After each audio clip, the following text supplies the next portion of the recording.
découvrir le secret de la mie fondante et de la pâte croustillante. Voici maintenant l'invité des 5 dernières minutes.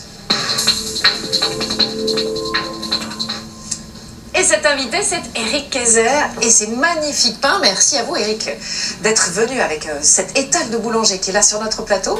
On est ravis de vous recevoir pour ce Larousse du pain. 300 pages pour découvrir le pain dans tous ses états. Un Larousse pour le pain, c'est très prestigieux. J'imagine que l'idée vous a séduite immédiatement.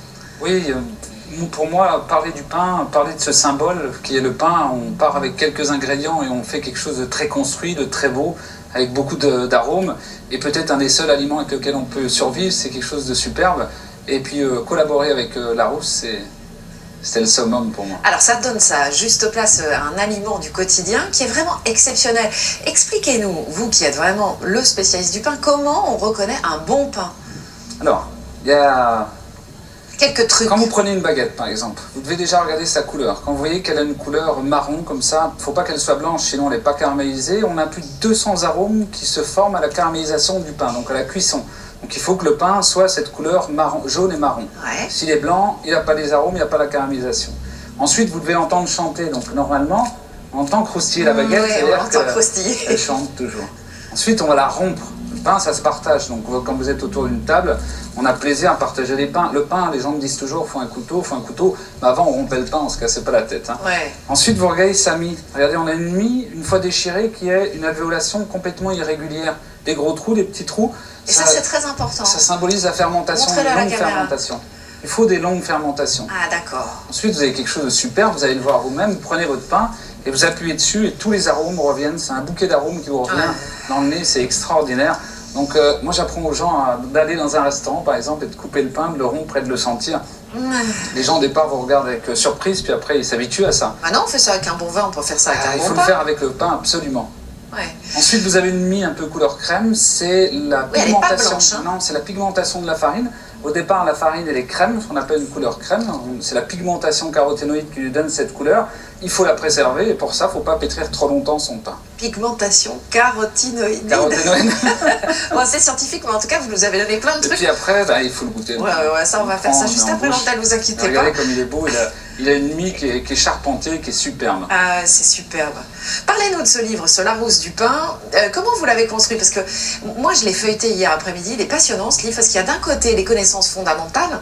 On apprend plein de choses sur les bases du pain. Et puis de l'autre côté, il y a des recettes. Oui, on a voulu vraiment faire un livre que les gens pourraient utiliser à la maison, soit avec des enfants, soit soi-même.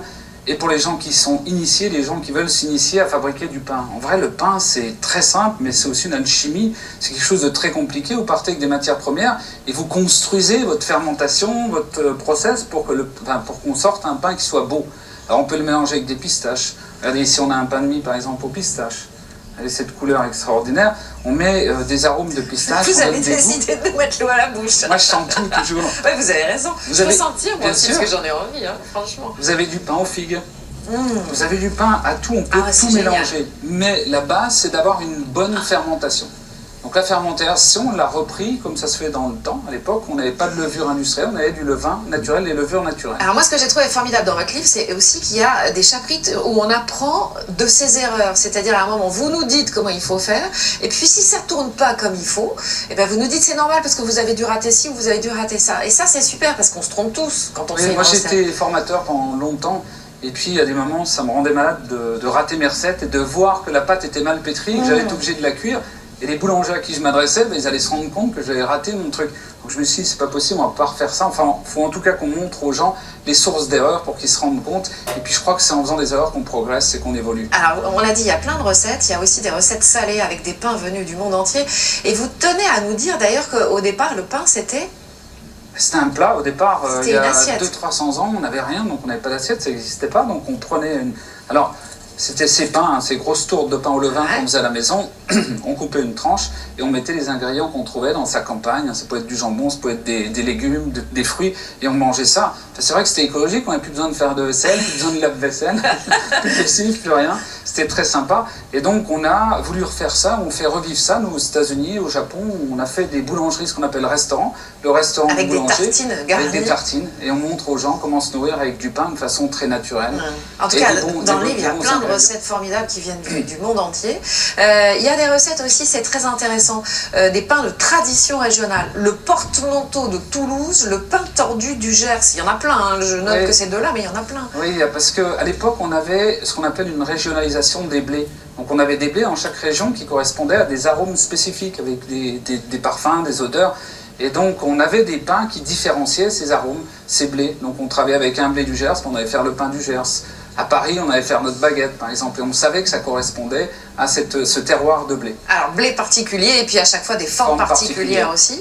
Quelle idée vous nous proposez pour Noël? Bon, j'ai vu qu'il y avait le pain aux 12 fruits secs, mais vous avez peut-être d'autres idées, je ne sais pas. Alors, on a fait le pain au cranberry, parce que c'est un pain avec... baies rouges, très... Oui, les baies rouges qui sont superbes, qui subliment le pain. Moi, je trouve que le pain au levain fabriqué avec des cranberries, c'est superbe.